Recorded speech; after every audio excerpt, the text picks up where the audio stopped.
আজকে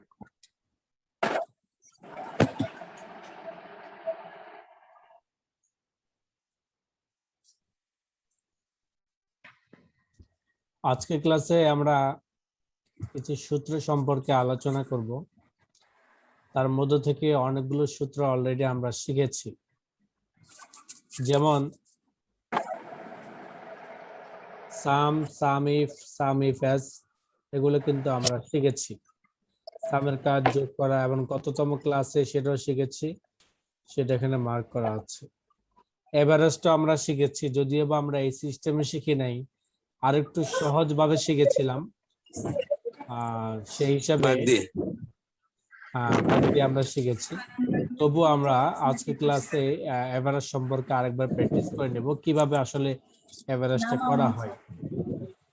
maximum minimum এটাও আমরা আলোচনা করব, বাকি খুব সহজ বিষয়। ম্যাক্সিমাম মিনিমাম আমার এখানে মধ্যে সর্বোচ্চ এবং সর্বনিম্ন কোন ডিজিট আছে সেই জিনিসটা যে আমরা দেখতে চাই, সেক্ষেত্রে আমরা ম্যাক্সিমাম এবং মিনিমাম ব্যবহার করে থাকি। কাউন্ট ইফ এই সম্পর্কে আমরা আলোচনা করব, এবং নাও আজকে তারিখ নাও দিয়ে বোঝানো হয় যে আজকে কয়টা, এখন কয়টা বাজে এবং আজকে কত তারিখ। যেমন আমি এখানে টাইপ করলাম ইকুয়াল সি টাইপ করার পরে আমরা লিখলাম নাও। যখন নাও লিখবো তখন আমাদের নাও কোডটা আসবে, আমরা কিবোর্ড থেকে ট্যাব বাটন প্রেস করলেই নাওটা আমাদের এখানে সেট হয়ে যাবে, প্লাস একটা ফার্স্ট ব্র্যাকেট চলে আসবে। এরপর আমরা একটা ব্র্যাকেট দিয়ে দেব, bracket close, enter button press করব। যখন ব্র্যাকেট ক্লোজ করব এবং এন্টার বাটন প্রেস করব, তখনই দেখবেন আপনার এখানের মধ্যে চলে আসবে যে আজকে কয় তারিখ। যেমন 6 মাস 22 তারিখ 2021, এখন বাজে 22টা 17। এই যে কোডটা চলে আসছে, কিভাবে আসছে আমি লিখেছিলাম, এখানে একটা কোড লিখেছি, সেটা হলো equal see now first bracket close enter. শুধু এতটুকু। নাও দিয়ে কম্পিউটার বুঝে নেই যে আসলে সে এখন চাচ্ছে কি, সে এখন চাচ্ছে তার টাইম, তার তারিখ। ঠিক আজকে নাওর স্থানে যদি আপনি লিখে দেন টুডে, তাহলে আজকে কয় তারিখ সেটা আসবে,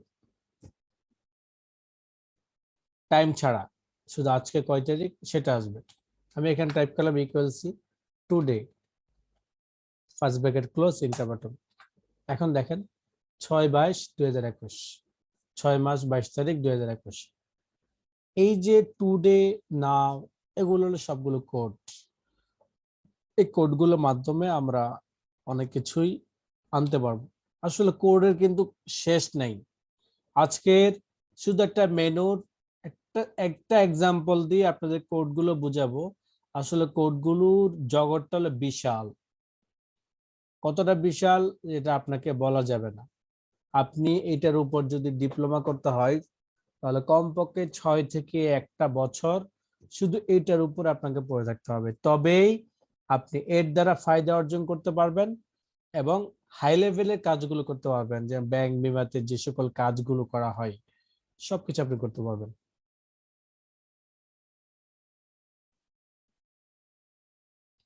এখন দেখেন আমরা একটা ম্যাক্সিমাম মিনিমাম এভারেজের একটা সূত্রটা আমরা দেখি।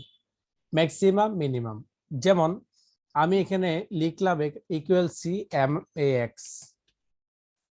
যখন আমরা এম এ এক্স লিখলাম, এরপরে আমরা এখান থেকে সিলেক্ট করে দিব যে এই ঘরের মধ্যে ম্যাক্সিমাম কোন ডিজিটটা আছে। এরপর first bracket close, enter button press করব।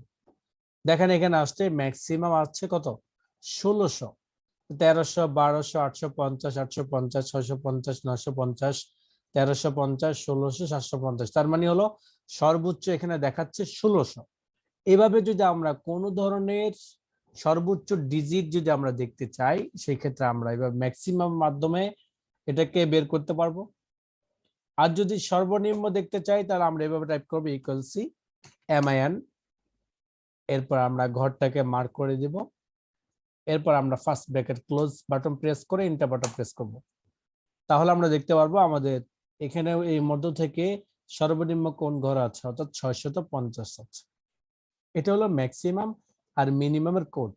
ক্ষেত্র বিশেষ লাগবে। যেমন এক্সাম্পল দিই আপনাদেরকে, যে আমরা পরীক্ষার রেজাল্ট শিট যখন বের করেছিলাম, যদি কোনো একটা সাবজেক্টের মধ্যে মিনিমাম এত পাই তাহলে সে ফেল। এই যে মিনিমাম যে কোডটা ব্যবহার করেছি সেটি ছিল ওখানে। এভাবে আমরা যদি কোন একটা সাবজেক্টের মধ্যে ম্যাক্সিমাম 100+ যদি যায় সেই ক্ষেত্রে সে ফেল।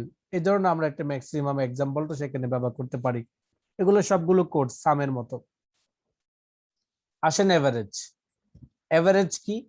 যেমন আমার এই ঘরগুলো থেকে গড়ে আমার যতগুলো ঘর আছে ততগুলো গড়ে আমার এভারেজ কত আসলো, আমি এটা ফলাফলটা দেখতে চাই এখানে। যেমন আমি এটা ক্লোজ বাটন প্রেস করলাম, এখানে আমি লিখলাম ইকুয়াল সি এভারেজ। যখন আমরা এভারেজে ক্লিক করব এরপর আমরা ঘরগুলোকে মার্ক করে দেব, first bracket close button press করে এন্টার বাটন প্রেস করব। ফলে দেখেন 1055 টাকা 56 পয়সা প্রতি ঘর প্রতি গড়ে আসছে। যেমন আমরা এখানে যদি লিখলাম 620 টাকা, তাহলে দেখেন এখানে কত আসছে, গড়ে 1012 টাকা আসছে।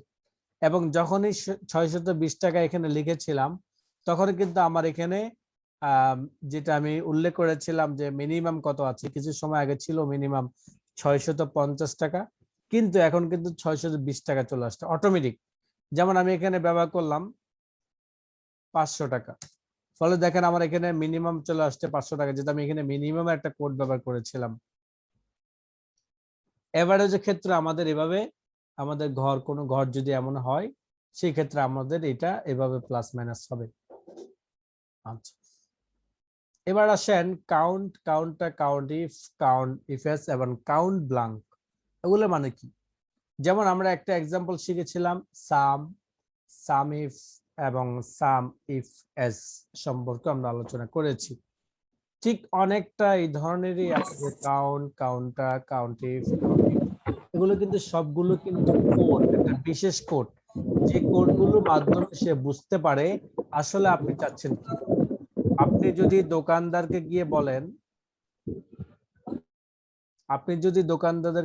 গিয়ে বলেন, যে আমাকে একটা স্পিড দাও, তাহলে কিন্তু সে আপনাকে টাইগার দিবে না, সে আপনাকে কিন্তু স্পিড দিবে।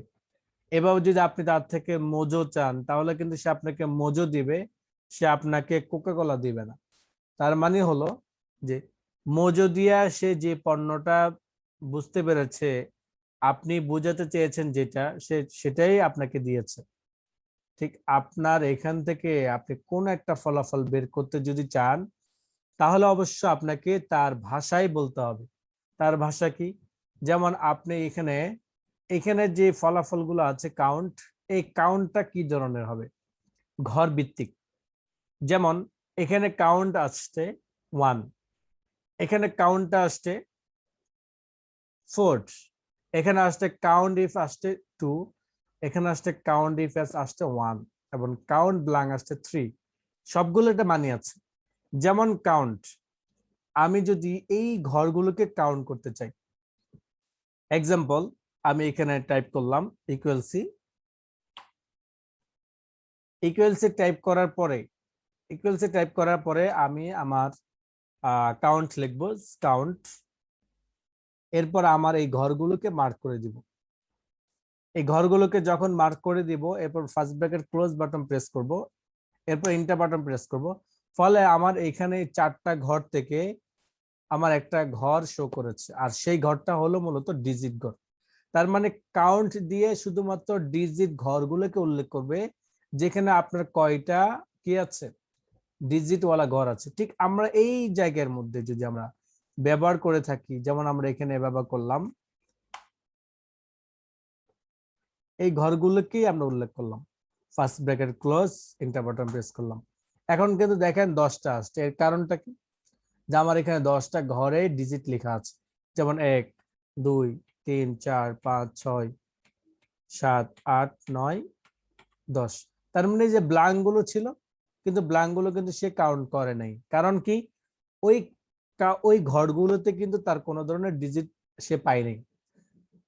এখানে যদি ডিজিট না পেয়ে যদি কোনো ধরনের টেক্সট থাকতো তাও কিন্তু সে কাউন্ট করতো না। কেননা শুধু কাউন্টের কোড হলো যে সকল ঘরগুলোর মধ্যে কোনো ধরনের ডিজিট আছে ওই সকল ঘরগুলোকে সে কাউন্ট করে দেখাবে। আমার এইখানের মধ্যে 10 জনের রিপোর্ট আছে। যেমন আমি 500 টাকা কেটে ফেললাম, ফলে এখানে দেখাচ্ছে এখানে 9টা সেল আছে।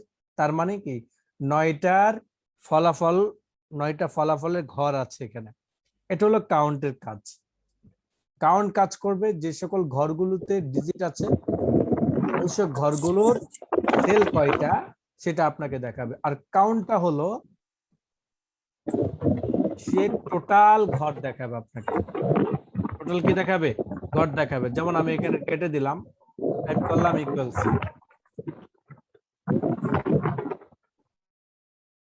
এখানে আমরা টাইপ করলাম কাউন্টটা। কাউন্টের মধ্যে আসার পরে আমি কিবোর্ড থেকে ট্যাব বাটন প্রেস করব, ফলে আমার তথ্যটা চলে আসবে এখানে। এরপর আমরা ঘরগুলোকে উল্লেখ করে দিয়ে first bracket close button press করে এন্টার বাটন প্রেস করব। ফলে দেখেন এখানে আর কাউন্টটা কি কাজ করলো, কাউন্টার শক্তিটা একটু বেশি। সে আপনাকে শুধু ডিজিট না, সে টেক্সটও আপনাকে কাউন্ট করে দিবে। অর্থাৎ আপনার এখানে 4টা ঘর আছে, আপনার এখানে 4টা ঘরের রিপোর্ট আপনাকে দেখাবে। যেমন আমি এখানে এই ঘরগুলোকে আমি ক্লোজ করে আমি সবগুলো ঘরকে মার্ক করলাম।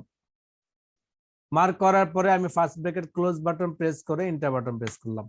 ফলে দেখেন আমার এখানে 36টা সেল আছে, 36টা ঘরের রিপোর্ট সে বের করেছে।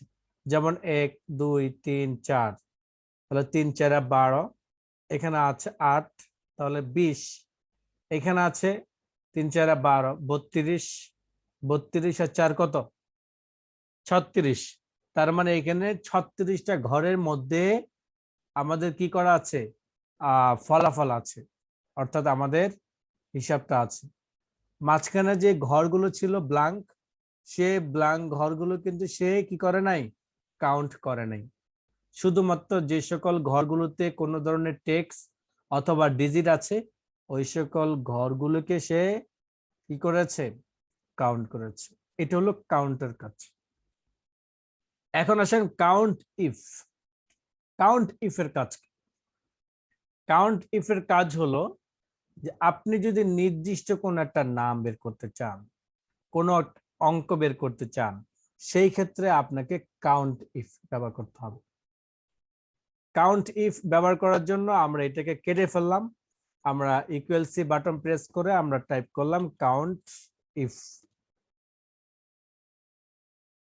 এরপর আমরা চাইলে এখান থেকে কোড ব্যবহার করতে পারবো, অথবা আমরা ফর্মুলাতে চলে যাব। ফর্মুলা অপশন, ফর্মুলা অপশনে গেলে আমাদেরকে দেখাবে সে বলতে চাচ্ছে রেঞ্জ। আমরা রেঞ্জ, কোন রেঞ্জে তথ্যগুলো বের করতে চাই সেটা আমরা এখানে উল্লেখ করে দিতে বলছি। যদি আমরা নাম ওয়াইজ বের করতে চাই, যেমন আকরাম কতজন আছে সেটা আমরা বের করতে চাই, সেই ক্ষেত্রে আমরা আকরাম ঘরগুলোকে অর্থাৎ নামের সবগুলো ঘরকে রেঞ্জের আওতাধীন আনবো। এরপরে ক্রাইটেরিয়াতে আমরা লিখে দিব আসলে আমরা কি বের করতে চাই। যেমন আমরা বের করতে চাই আকরাম। আকরাম লেখার পরে আমাদের কি কাজ? আমরা ওকে বাটন প্রেস করব। এখন দেখেন এখানে আসছে আকরাম 2, তার মানে হলো এখানে টোটাল আকরাম আছে 2 জন। যেমন এই যে একটা আকরাম এবং এখানে আছে একটা আকরাম।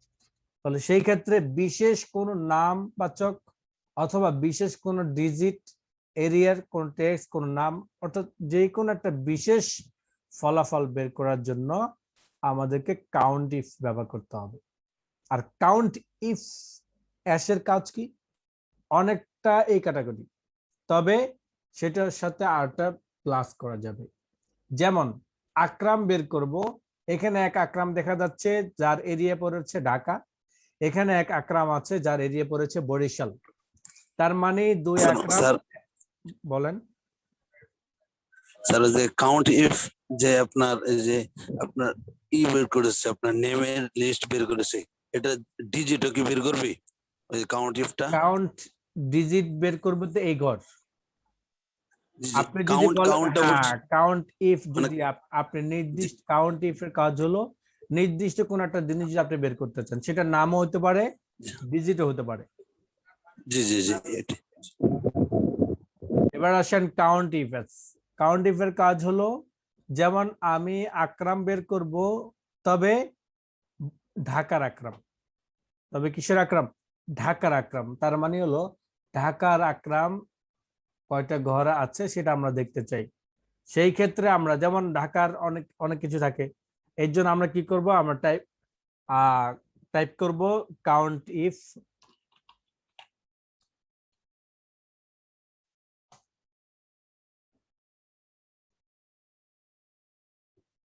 আমরা ফর্মুলা অপশনে চলে যাব।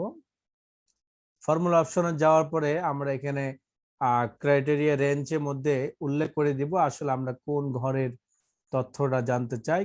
যেমন আমরা নেম লিস্ট থেকে সিলেক্ট করে দিলাম, এরপর আমরা ক্রাইটেরিয়ার মধ্যে লিখলাম যে আসলে আমরা এই রেঞ্জটাকে সিলেক্ট করেছি, সেখান থেকে আমরা কোন তথ্যটা জানতে চাই, যেমন মুসা। এরপর ক্রাইটেরিয়া রেঞ্জ 2 তে যাব, সেটা আমরা এরিয়া নাকি মক্তব ভিত্তিক না অ্যামাউন্ট ভিত্তিক জানতে চাই। যেহেতু অ্যামাউন্ট ভিত্তিক কোনো নাম লিস্ট হয় না, হয়তো তার এরিয়া ভিত্তিক হয় অথবা সে কোন ক্লাসে আছে সে ভিত্তিক হয়। যেহেতু আমরা এরিয়া ভিত্তিক জানতে চাচ্ছি তাই আমরা এরিয়াটাকে সিলেক্ট করলাম। এরপর ক্রাইটেরিয়া 2 তে আমরা লিখে দিব আসলে কি জানতে চাচ্ছি, সেটা হলো যেমন ঢাকা। যেমন ঢাকার মুসাটাকে বের করতে চাই। এখন ঢাকার মুসা যদি না থাকে তাহলে আপনি কিভাবে বের করবেন, তো সেটা আপনাকে জানতে হবে। এর জন্য আপনাকে জানতে হবে যে আপনার স্টেপটা আসলে কোন জায়গায় আছে। আমরা এখানে লিখলাম দিনাজপুর।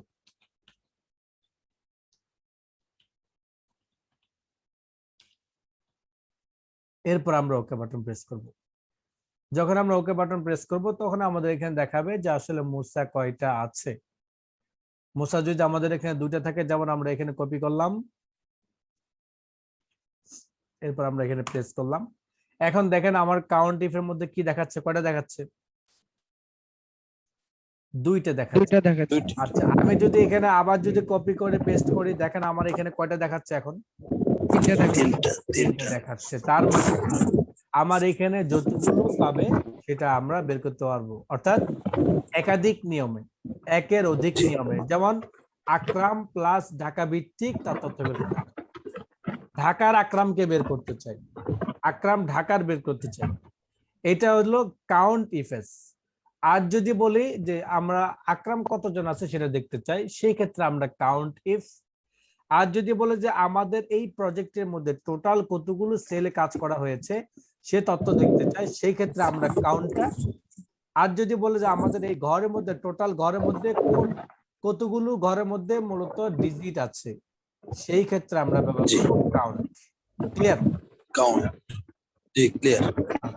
এবার আসেন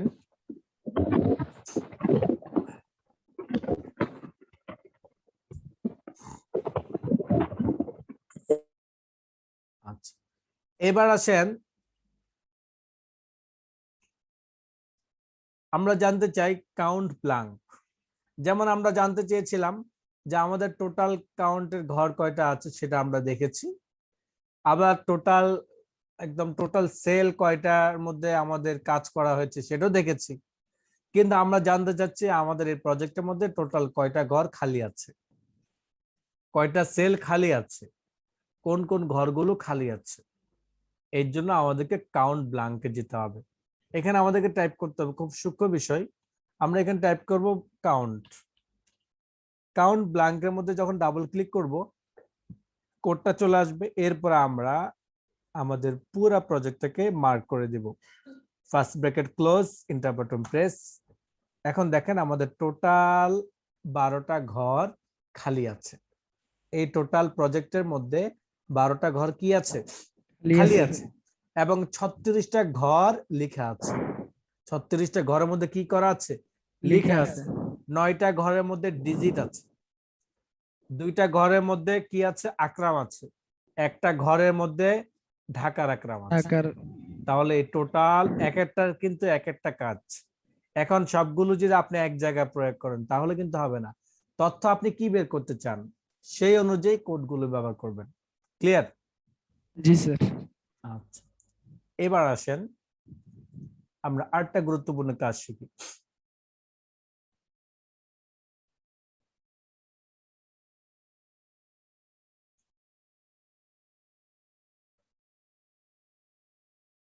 ফর্মুলাস। বলেছিলাম আপনাদেরকে যে আজকে ফর্মুলা সম্পর্কে আমরা আলোচনা করব। আসলে ফর্মুলাই আমাদের সবকিছু। এত সময় যে আলোচনা করেছিলাম বলেন। স্যার এই যে আমাদের কাউন্টিং এগুলা আমরা যে বিশেষ করে কি কাজে বেশি ব্যবহার হয়, মানে কিসের ক্ষেত্রে এটা মানে দরকার পড়ে বেশি? যেগুলা আপনি কি বের করতে চান সেই সেই অনুযায়ী আপনার ব্যবহার করা হবে। আমরা কিন্তু আপনাকে যে না সকল এটা বুঝতে বিষয় সম্পর্কে আলোচনা করছি সেটা মূলত যোগ বিয়োগ। জি জি এখন যোগ বিয়োগ আপনি কোন ক্যাটাগরির মধ্যে পড়বেন, মানে আপনার মাদ্রাসা কোন ক্যাটাগরি কাজগুলো হবে, আপনার অফিসিয়ালের মধ্যে কোন ক্যাটাগরি কাজগুলো হবে, আপনার বিজনেস মধ্যে কোন ক্যাটাগরি কাজগুলো হবে, সেটা কিন্তু আমার চেয়েও কিন্তু আপনি ভালো জানেন। বাকি জি কোন জি প্রোগ্রামের কোনটার মাধ্যমে আপনি কি কাজ করতে পারবেন, কিভাবে করবেন, সেটা আমি আপনাদেরকে বলতে পারবো। জি জি জি জি এবার আসেন, এই যে ফর্মুলা কিছু সময় আগে বলেছিলাম আপনাদেরকে যে আসলে আমরা যত ধরনের কাজ করব সবগুলো কিন্তু ফর্মুলার মাধ্যমে করব। আমাদের কিন্তু বিশাল ফর্মুলার লাইব্রেরি আছে। ডিকশনারি বুঝেন? ডিকশনারি, জি ডিকশনারি কাকে বলে বলেন? ডিকশনারি বলা হয় যেখানে স্যার অনেকগুলো শব্দ ভান্ডার থাকে, অনেকগুলো শব্দের। ডিকশনারি বলা হয় শব্দ ভান্ডারকে, তাই না? জি স্যার। আচ্ছা, শব্দ ভান্ডারকে ডিকশনারি বলা হয়। ঠিক আমাদের এই যে ফর্মুলাসটা আছে এটা হলো ফর্মুলার কোডের একটা ডিকশনারি। আপনার জি এমন কোনো বিষয় নাই যে বিষয়ের কোডগুলো এই ফর্মুলাজের মধ্যে সেট করা নেই। আওয়াজ করা যাবে না, যদি আওয়াজ হয় সাইলেন্ট করে রাখতে হবে।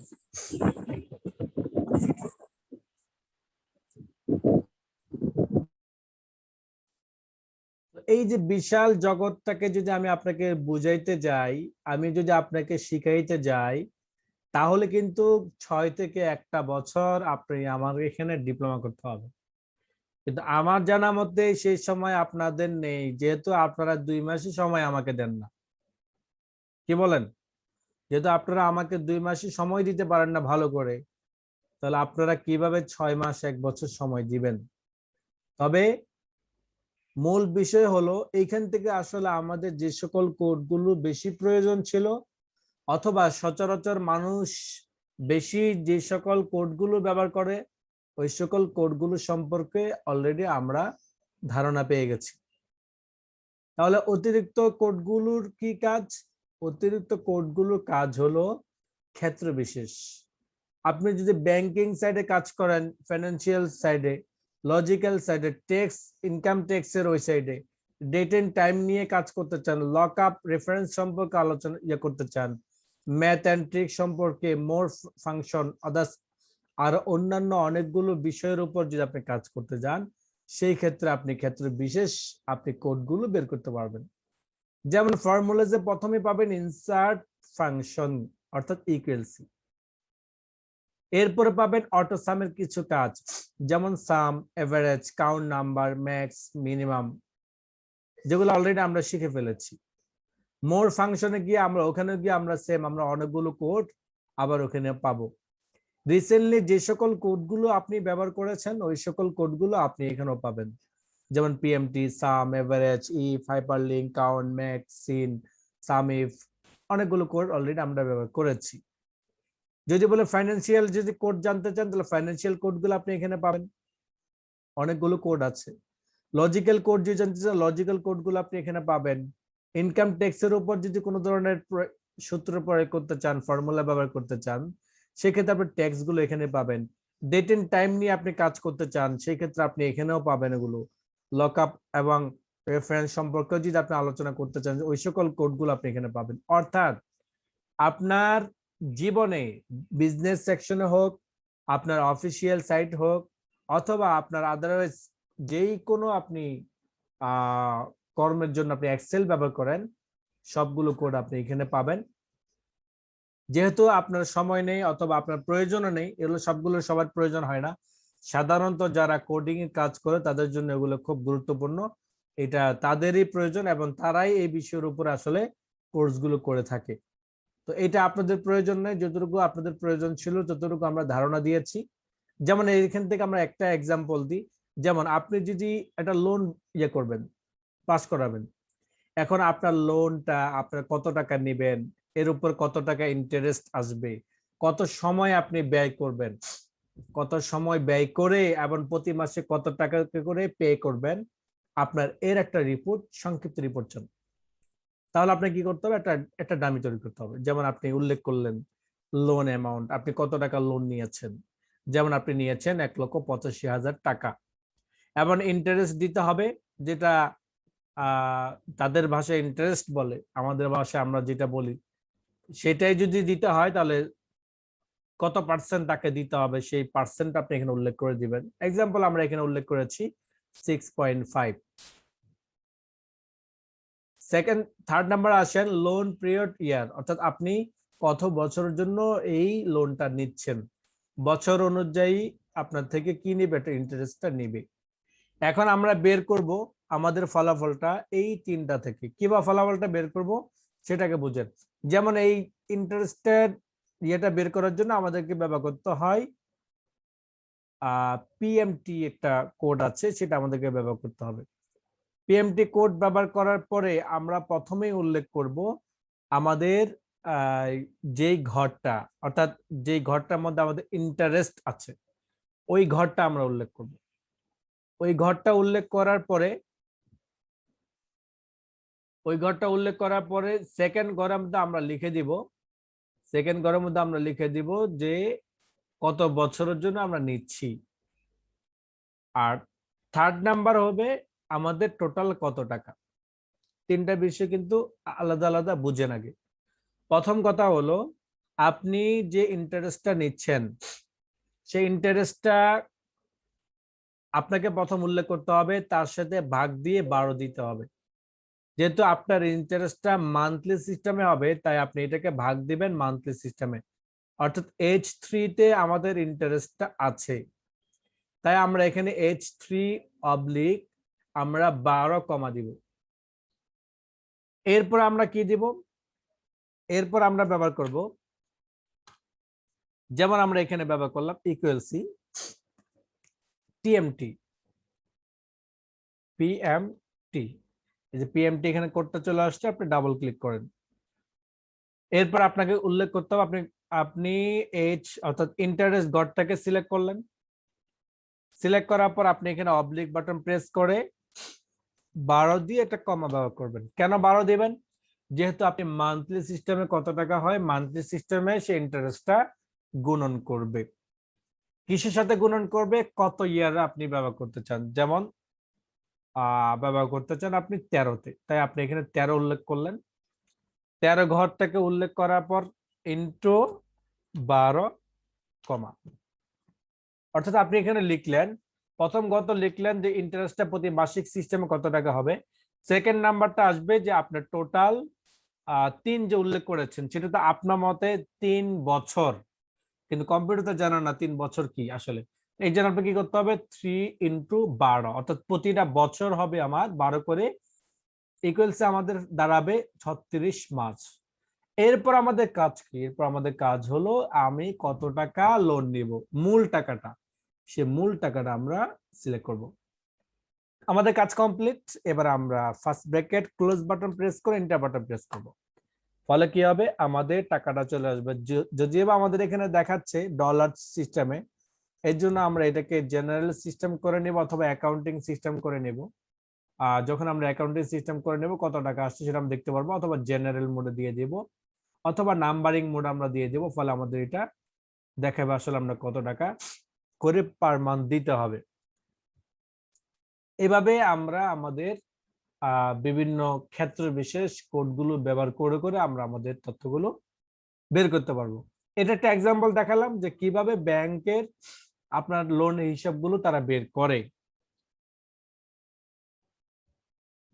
আমার ইচ্ছা আছে আমি প্রতিটা কোডগুলো আলাদা আলাদা আলাদা আলাদা আপনাদেরকে টিউটোরিয়াল তৈরি করে আপনাদেরকে দিয়ে দেব। আপনারা সবসময় ইউটিউব চ্যানেলে চোখ রাখবেন, ইনশাল্লাহ আপডেট যেটা ভিডিওগুলো দেখবেন কমপক্ষে একবার দেখার চেষ্টা করবেন। আমি ট্রাই করব যে 2 থেকে 3 মিনিট, সর্বোচ্চ 5 মিনিট, অথবা সর্বোচ্চ গেলে 10 মিনিটের ভিতরে ভিডিওটা তৈরি করার জন্য। ফলে কি হবে, আপনাদের সময়টা সেভ হবে, মূল কথাগুলো আপনারা পেয়ে যাবেন। এবং প্রতিটা আপডেট গুলো আপনারা আস্তে আস্তে আস্তে আস্তে জানতে পারবেন, যেহেতু আপনারা লেন্দি সময় দিতে পারবেন না, মোটামুটি অনেক বড় ধরনের সময় দিতে পারবেন না, কিন্তু লেগে থাকার দ্বারা আস্তে আস্তে একটা একটা যখন শব্দ জানবেন আপনি, তখন আপনি এই বিষয়ের উপর একজন এক্সপার্ট ম্যান হতে পারবেন। ক্লিয়ার? জি স্যার।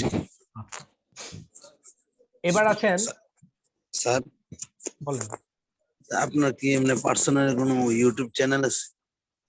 হ্যাঁ, যেটা ভিডিওগুলো আপলোড দিচ্ছি এটা আমার পার্সোনাল ইউটিউব চ্যানেল, আপনারা এটার সাথে জড়িত থাকতে পারেন। আমরা তো স্যার এর থেকে নিচ্ছে, গ্রুপ থেকে ভিডিও গুলা কালেক্ট করে আমরা অন্য জায়গায় নিয়ে যাচ্ছি, পরে ইউটিউবে দেখাচ্ছে। আর যে ইউটিউবে দেখাচ্ছে ওইটা আমার চ্যানেল হাতে করি। ও আমি আচ্ছা। একটা নাম দিয়েছি হাতে করি, অর্থাৎ আমাদের প্রতিটা মানুষের যাতে হাতে করি শুরু হয় এটা দ্বারা, এর জন্য আমি এটা নাম দিয়েছি হাতে করি। জীবনের সবকিছু হাতে করে যাতে এটার মাধ্যমেই হয়। আমি চাচ্ছি বিভিন্ন ধরনের টেকনোলজির উপর, আইটির উপর এবং বিভিন্ন ধরনের এডুকেশনের উপর ভিডিওগুলো এটাতে আপলোড করব, যাতে মোটামুটি সবাই উপকৃত হয় আর কি। জি স্যার, আমরা তো অন্য অন্য স্যার। ভিডিও গুলা দেখি অনেক সময়, এগুলোর জন্য যেন আপনার দেখতে পারি, এই জন্য আর কি ভালো হবে। জি তাহলে বলতে পারবো যে নিজের মানুষের ভিডিও গুলা দেখতেছে। জি অবশ্যই। স্যার, আপনার ইউটিউব চ্যানেলটা যদি আমরা সাবস্ক্রাইব করে রাখি তাহলে তো ডাউনলোড করার প্রয়োজন নেই, তাই তো? আচ্ছা, এবার আসেন আরেকটা বিষয় ছিল, সেটা হলো define name, using formula, create from selection আর নেম ম্যানেজার। এগুলো কাজ কি? এগুলো আসলে প্রয়োজন নেই, আবার প্রয়োজন আছে। কি ধরনের প্রয়োজন নেই? এর একটা এক্সাম্পল দেখেন। যেমন আপনি এখানে এই অ্যামাউন্টটা টোটাল টানবেন, আপনি এখানে টাইপ করলেন ইকুয়াল সি,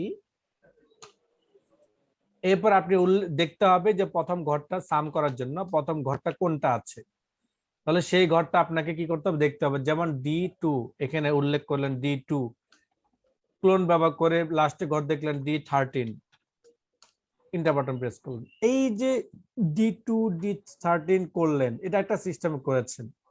আরেকটা সিস্টেম কি লিখলেন, সাম ফার্স্ট ব্র্যাকেট, এরপর সরাসরি এটাকে মার্ক করে দিলে আপনি এটা কি হয়ে গেল, সিলেক্ট হয়ে গেল। আপনি first bracket close button press করে ইন্টার বাটন প্রেস করলেন, ফলে কি হলো, আপনার তথ্যটা চলে আসলো। আচ্ছা, আপনি তো এখানে সাম করেছেন, আপনি সাম না করে তো আরো অনেক ধরনের কোড ব্যবহার করার প্রয়োজন হতে পারে, পারে কিনা? পারে। তাহলে আপনার কি করতে হবে, সেই ক্ষেত্রে আপনি যদি এই রেঞ্জটাকে এবার বারবার সিলেক্ট না করে এই রেঞ্জটাকে যদি একটা সিস্টেম একটা এখানে সেট করে রাখেন, তাহলে আপনি যখন ফলাফলটা বের করবেন শুধু ওই সেট ক্লিক করলে ফলাফলটা চলে আসবে। তাহলে আপনার কাজটা আর একটু দ্রুত হলো কিনা? জি।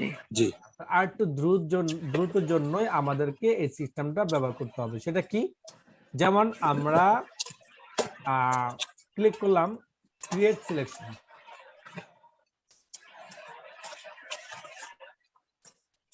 সিলেক্ট করলাম। হ্যাঁ, আমরা যতটুকু রেঞ্জ কি করবো ততটুকু সিলেক্ট করলাম, আর ডিফারেন্ট নেম মধ্যে ক্লিক করার পর আমরা ক্লিক করলাম, এরপর আমরা এখানে একটা নাম দিয়ে দিলাম।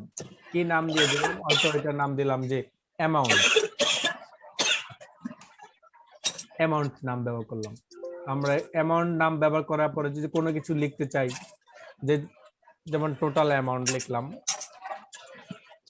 আনুষঙ্গিক কোনো ধরনের কমেন্টস যদি প্রয়োজন হয় সেটা আপনি এখানে লিখে দিলেন, ওকে বাটন প্রেস করলেন, ফলে কি হলো, আপনার এই যে একটা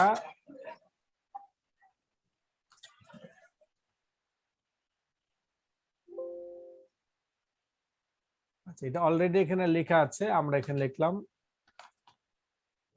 টোটাল, এরপর আমরা ওকে বাটন প্রেস করলাম।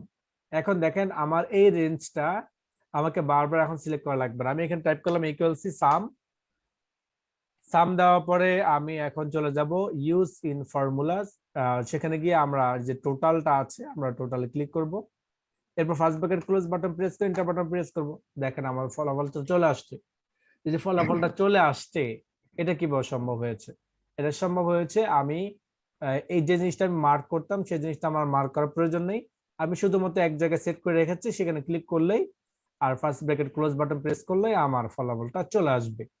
এভাবে আমি সাম করতে পারি, সাম ইফ করতে পারি, মাইনাস করতে পারি, অথবা ভাগ করতে পারি, যাই করি না কেন আমি চাইলে এখন এটাকে ব্যবহার করতে পারবো। আর যদি বলেন যে আমার অনেকগুলো শিরোনাম একটা একটা একটা করে করা সম্ভব না, সেই ক্ষেত্রে আপনি কি করবেন? সেই ক্ষেত্রে যদি আপনি করতে চান, আপনাকে তখন শিরোনাম উল্লেখ করতে হবে। যেমন আমি শিরোনাম ওয়াইজ এই রেঞ্জটা মার্ক করতে চাই, তাই আমরা শিরোনামগুলোকে সিলেক্ট করার পরে আমরা ক্রিয়েট ফ্রম সিলেকশন ক্লিক করব। এখন শিরোনামটা আমরা আসলে কোন সিস্টেমে করতে চাই, সাধারণত শিরোনামগুলো টপ লেভেলের হয়, তাই আমি টপ রোতে টিক চিহ্ন বসিয়ে দিব এবং ওকে বাটন প্রেস করব। ওকে বাটন প্রেস করব, আমার হয়ে গেল। এখন আমি কি জানতে চাই, যেটা আমি জানতে চাই সেটা আমি এখন ক্লিক করব। যেমন ইকুয়ালস টাইপ করলাম সাম, টাইপ করার পরে আমরা এখন ইউজ ফর্মুলাতে যাব। আমরা ইউজ ফর্মুলাতে যাব, সেই হিসেবে আমরা এখন তথ্যগুলো পাবো। যেমন টোটাল আছে এখানে, paste name,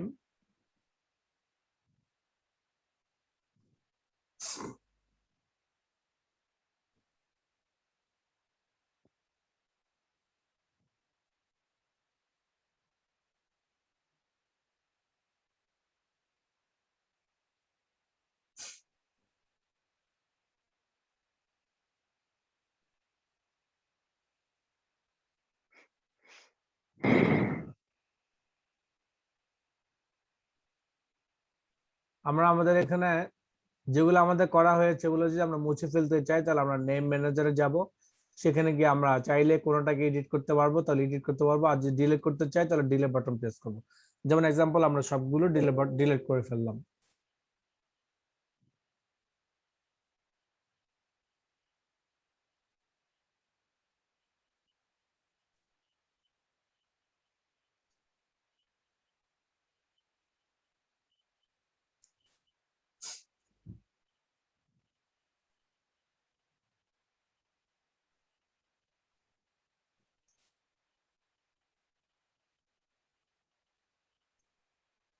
Create from left column,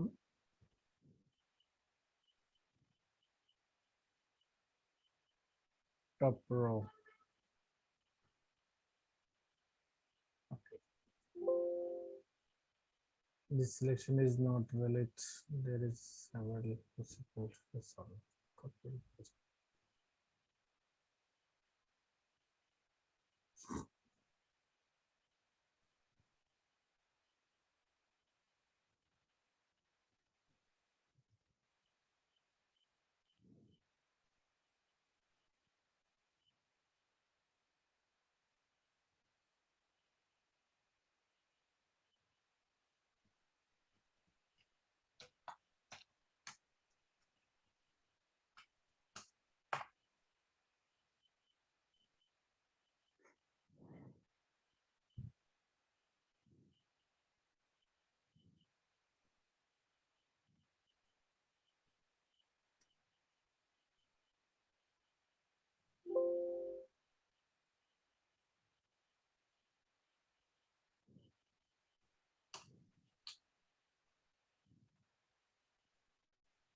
দেখেন, এই যে এখন আমাদের শিরোনাম ওয়াইজ এটা হয়েছে, যেমন basic, car rent, house rent, medical, total.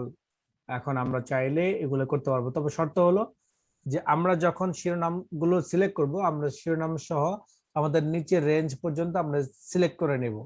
তবে আমাদের শিরোনাম অনুযায়ী আমাদের এগুলো সেট হয়ে যাবে, এবং আমরা যখনই ফলাফলগুলো বের করতে চাই তখন আমরা কোডটা ব্যবহার করার পর আমরা ফর্মুলাস থেকে সেই অনুযায়ী পাবো। যেমন বেসিক একটা শিরোনাম, বেসিকের শিরোনামটা চলে আসছে, কার রেন্ট সেটা চলে আসছে, হাউস রেন্ট সেটা চলে আসছে, মেডিকেল, যখন মেডিকেল করবো তখন আমার মেডিকেলের সিরিয়াল গুলো হবে। এবার যখন আমি হাউস রেন্ট করবো তাহলে হাউস রেন্ট টোটালের নিচে টোটাল আসবে। এভাবে আমরা আমাদের রেঞ্জটাকে আমরা সেট করতে পারবো, তাহলে আমাদের কাজগুলো দ্রুত হবে। এগুলো সাধারণত যারা একটু হাই লেভেলের কাজ করে, হাই লেভেলের কাজ বলতে খুব বেশি এক্সেলে কাজ করে, তাদের জন্য আসলে এই শর্টকাট গুলোর প্রয়োজন হয়। আপনার যদি এই ফাইলের মধ্যে কোথাও এই ঘরের সাথে কারো কোনো সম্পর্ক আছে কিনা, গোপন ভাবে কোনো সম্পর্ক আছে কিনা, সেটা যদি আপনি দেখতে চান, তাহলে আপনাকে ট্রেস প্রেসিডেন্ট ক্লিক করতে হবে। ট্রেস প্রেসিডেন্ট কাজ কি স্যার? বলেন। তাহলে কি আমাদের এই প্রত্যেকটা প্রজেক্ট যখন করি তখন এই প্রত্যেকটা এভাবে সেট করে নিতে হবে? প্রতিটা প্রজেক্টে বলতে আপনার যে সকল প্রজেক্ট গুলোতে সবচেয়ে বেশি প্রয়োজন হবে ওই সবগুলোতে আপনি সেট করবেন। অর্থাৎ আপনার এটা হলো আপনার ইয়ে অনুযায়ী, শিরোনাম অনুযায়ী। যেমন আপনি এখানে এই প্রজেক্টটা করেছেন, তাই আপনি এইভাবে সেট করবেন। আরেক শীটের মধ্যে আরেক ধরনের প্রজেক্ট করেছেন, সেটা তো ওইভাবে সেট করবেন, কিন্তু সবগুলো সেট এখানে পাওয়া যাবে। আপনি এখানে ফর্মুলাতে যান, দেখেন ফর্মুলাতে সবকিছু আছে, অথচ কিন্তু আপনি কাজ করেছেন অন্যটাতে, আপনি কাজ করেছেন অন্য শীটে, কিন্তু আপনার এখানে এই শীটের জি। মধ্যে ওগুলো থাকবে। কি জন্য? যেটা আপনি সেট করেছেন। যতক্ষণ পর্যন্ত রিমুভ না করবেন ততক্ষণ পর্যন্ত আপনি এখানে থাকবে। রিমুভ অথবা এডিট যদি করতে চান তাহলে আপনাকে নেমস ম্যানেজারে যেতে হবে, তখন আপনি এগুলো পাবেন। এরপর আপনি ক্লিক করার পর এডিট করতে চাইলে এডিট করতে পারেন, ডিলিট করতে চাইলে ডিলিট করতে পারেন। আরেকটা প্রজেক্ট করার সময় আমার পূর্বে যে সিলেক্ট করেছিলাম ওইটাও এটা থাকবে। রিমুভ, জি জি জি হ্যাঁ, রিমুভ ওটাও করে থাকবে। কাজ করতে। জি হ্যাঁ, জি রিমুভ জি করে স্যার। কাজ করতে হবে। আচ্ছা, এবার আসেন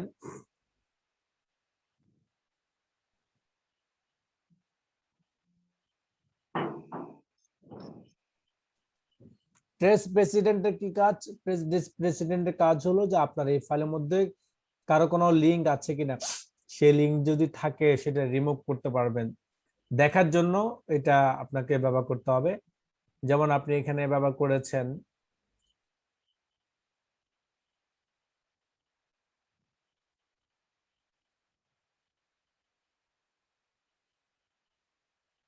যেমন আমরা এখানে জানতে যাচ্ছি যে এখানে কোনো ধরনের সূত্র আছে কিনা, সেই জিনিসটা আমাদের দেখার জন্য আমরা ট্রেস প্রেসিডেন্টে ক্লিক করব। প্রেসিডেন্টে যখন আমরা ক্লিক করব তখন আমরা দেখেন এখানে দেখতে পাচ্ছি যে আসলে এই তিনটা ঘর এটার সাথে অ্যাটাচ করা আছে, B9 থেকে 89 পর্যন্ত, 80% পর্যন্ত, অর্থাৎ এই তিনটা ঘর এটার সাথে লিংক করা আছে। আপনি যদি এটাকে মুছে ফেলতে চান সেক্ষেত্রে আপনি রিমুভ অ্যারোসে ক্লিক করলে সেটা মুছে যাবে। এভাবে যদি আপনি কোনো ঘরের মধ্যে, যেসব ঘরগুলোতে কোনো ধরনের সূত্র ব্যবহার করা হয় না, যেমন এই ঘরের মধ্যে কোনো সূত্র নেই, যে আপনি দেখতে চান তাহলে ট্রেস ডি প্রেসিডেন্ট ক্লিক করবেন, তখন আপনি দেখতে পারবেন যে এটার সাথে আর কারো কোনো সম্পর্ক আছে কিনা। হ্যাঁ, এটার সাথে সম্পর্ক আছে, এই ঘর আছে, এই ঘর আছে, এই ঘর আছে, এই ঘর আছে, প্লাস এই যে টোটাল ঘরেও আছে। তাহলে এটার সাথে কার কার সম্পর্ক আছে সেটা আপনি দেখতে পারবেন। দেখার জন্য সাধারণত এই ট্রেসটা ইয়ে করা। আর যদি মুছে ফেলতে চান সেটা আপনি করতে পারেন, মুছে ফেলার দ্বারা কোনো ক্ষতি নেই, বাকি আপনার এই লিঙ্কটা দেখার দ্বারা হয়তো দেখা যাচ্ছে বুঝে যাবে আর তার সাথে কোনো সম্পর্ক আছে কি না। যেমন আমরা এখানে সূত্রটা ব্যবহার করেছি, সূত্রটা ব্যবহার করার পর যখন আমরা ইন্টার বাটন প্রেস করেছি তখন কিন্তু সূত্রটা কিন্তু এখানে আর শো করছে না, কিন্তু এখানে আমাদের জি জি ফলাফলটা কিন্তু শো করছে। কিন্তু আমরা যদি জানতে চাই যে এখানে আসলে সূত্রটাই আমরা দেখতে চাই, সেই ক্ষেত্রে আমরা শো ফর্মুলাজে ক্লিক করব। যখন আমরা শো ফর্মুলাজে ক্লিক করব তখনই কিন্তু আমাদের যেখানে যেখানে আমরা ফর্মুলা ব্যবহার করেছি ওইখানের ফর্মুলা গুলোই আমরা এখানে এভাবেই দেখতে পারবো। আবার যখন শো ফর্মুলাজে ক্লিক করব ঠিক আমাদের পূর্বের অবস্থা অর্থাৎ ফলাফল গুলো চলে আসবে, শো ফর্মুলাটা উঠে যাবে। এটা কোন ক্ষেত্রে ব্যবহার করে? যেমন আপনি দেখতে যাচ্ছেন যে আসলে আমি কোন কোনগুলোতে শো ফর্মুলা ব্যবহার করেছি আর কোন কোন ঘরে ফর্মুলা ব্যবহার করি নাই, এবার দেখতেছি। যেমন ইভ্যালুয়েট ফর্মুলা সেম কাজ। সেম কাজ বলতে যেমন আপনার এখানের মধ্যে এই যে 93,125 টাকা সে আপনাকে ফলাফল বের করে দিয়েছে, আসলে সে কিভাবে করেছে, যে কোডগুলোর মাধ্যমে সে এটা করেছে সেই জিনিসটা আপনি যদি দেখতে চান, আসলে প্রয়োজন নেই। যদি দেখতে চান তাহলে আপনি এবার দেখতে পারেন, যেমন আপনি এগুলো ক্লিক করেন 93,125 ফলাফল বের করেছে, আবার যখন রেজিস্টার দিবেন তখন তার আবার মূল সূত্রটা চলে আসবে। মূল সূত্র কি? শুধু সূত্রের যখন প্রয়োগ করেছেন তার সাথে আর কারো সম্পর্ক নেই, সরাসরি সে ফলটা বের করতে পেরেছে 93,125 টাকা। এটা হলো ইভ্যালুয়েট ফর্মুলার কাজ। এগুলো তো আসলে আপনাদের তেমন কোনো প্রয়োজন নেই, লাগবেও না, প্রয়োজনও নেই। তারপরে যদি আপনাদের মনে করেন যে না আসলে আমরা শৌখিন টাইপের মানুষ, তা আমরা এটাকে সেট করে রাখতে চাই, সেই ক্ষেত্রে আপনারা করতে পারেন। আরেকটা বিষয় হলো, যদি আপনার একটা ফাইলের মধ্যে একাধিক প্রজেক্ট করে থাকেন, সেই ক্ষেত্রে আপনি যদি প্রজেক্টগুলো করে থাকেন আর আপনার এইভাবে উপর নিচে থাকতে পারে, যেমন এই শীটের মধ্যে অনেক অনেক প্রজেক্ট থাকতে পারে, একটা শীট যেমন শীট নাম্বার যদি 5 হয়ে থাকে, সেই 5 এর মধ্যে আমি চাইলে, যেহেতু আমার শীটটা বিশাল এরিয়া, সেই ক্ষেত্রে আমি এখানে এখানে এখানে এখানে চতুর্মুখী আমি কিন্তু ফলাফলগুলো তৈরি করে রাখতে পারি প্রয়োজনে। সেই ক্ষেত্রে আপনি কি করবেন? সেই ক্ষেত্রে আপনি ওয়াচ উইন্ডোতে এটাকে সেট করে রাখতে পারেন। ফলে কি হবে, আপনি এক নজরে এই শীটের মধ্যে কি কি কাজ করা হয়েছে টোটাল আপনি দেখতে পারবেন। যেমন আপনি ওয়াচ ক্লিক করেন, ওয়াচ ক্লিক অলরেডি এখানে সেট করা আছে, আমরা এটা কেটে ফেললাম। এরপর আপনি অ্যাড ওয়াচ ক্লিক করবেন, করার পরে আপনি কোন ঘরের ফলাফলটা আপনি দেখতে চান, যেমন এই ঘরের ফলাফলটা দেখতে চান, তাহলে আপনি এই ঘরে ক্লিক করার পর আপনি অ্যাড ক্লিক করবেন, ফলে আপনার এই ঘরটাই দেখতে পারবেন। এখানে দেখেন এই ঘরের ফলাফলটা আসছে, কি আসছে 750। সাধারণত এই টোটাল ফলাফলটা আপনি কি দেখবেন, টোটালটা দেখবেন। টোটাল গুলো আপনি এখানে সেট করবেন। যদি আপনার একাধিক প্রজেক্ট গুলো এখানে করা থাকে সেই ক্ষেত্রে আপনি এটা ব্যবহার করবেন। এটার অন্য কোনো কাজ নেই, এটা কাজ এটাই। পরে আসেন ক্যালকুলেশন অপশন। ক্যালকুলেশন অপশন বলতে এই যে আমরা কাজগুলো করি, যেমন 1200, 850 এবং শূন্য, এখানে কিছু নেই, 850, এই যে টোটালটা যে নিচে আমরা ফিগারটা আনি, আসলে এটা কিভাবে সম্ভব? এটা কিন্তু প্রতিটা ঘরের সাথে কিন্তু একটা ঘরের একটা সম্পর্ক আছে, সেই সম্পর্কটা কিন্তু অটো সম্পর্ক। এই অটো সম্পর্ক হওয়ার কারণে সে আপনাকে টোটাল ফলাফলটা বের করে দিচ্ছে। যদি আপনি টোটাল ফলাফলটা আপনাকে বের করে না দিত, তাহলে আপনি কি করতেন? আর টোটাল ফলাফলটা সে বের করে দিচ্ছে কিভাবে? টোটাল ফলাফলটা সে আপনাকে বের করে দিচ্ছে এভাবে যে,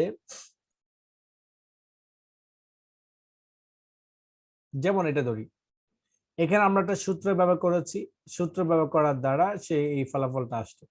এবং এই সূত্রটা যখন আমরা ড্র্যাগ করি, ফলে কিন্তু সে অটোমেটিকলি কাজ করে যাচ্ছে, অটো নিয়ে নিচ্ছে।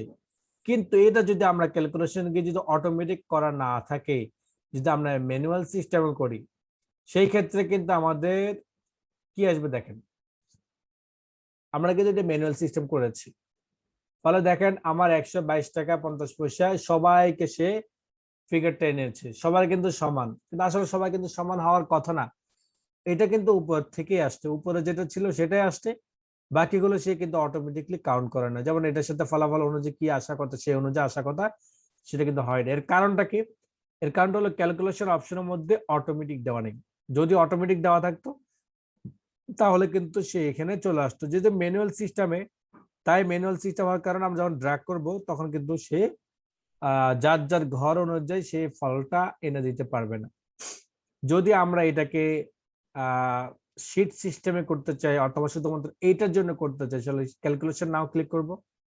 আর যদি শীট পুরো শীটের জন্য, শীটের মধ্যে যতগুলো প্রজেক্ট আছে সবগুলো প্রজেক্টের মধ্যে অটোমেটিক ব্যবহার করতে চাই, সেই ক্ষেত্রে আমরা ক্যালকুলেট শীট ব্যবহার করব। এগুলো আমাদের ধরার দরকার নেই, আসলে এগুলো আলোচনার বিষয়ও না, এগুলো ছিল তাই আলোচনা করলাম যাতে আপনাদের মনে খুঁতখুঁতি না থাকে। আসলে এগুলো আপনাদের ধরার প্রয়োজন, এগুলো অটোমেটিকলি কাজ করে, আপনি এখানে অটোমেটিকলি দিয়ে রাখেন, সবসময় সে অটো ভাবেই কাজ করবে। যখন অটো কাজ করবে, যার যার ফলাফল সে নিয়ে আসতে পারবে, যে কোনো তথ্যগুলো সে বের করতে পারবে। সুতরাং এগুলো আপনাদের প্রয়োজন হবে না, লাগবেও না।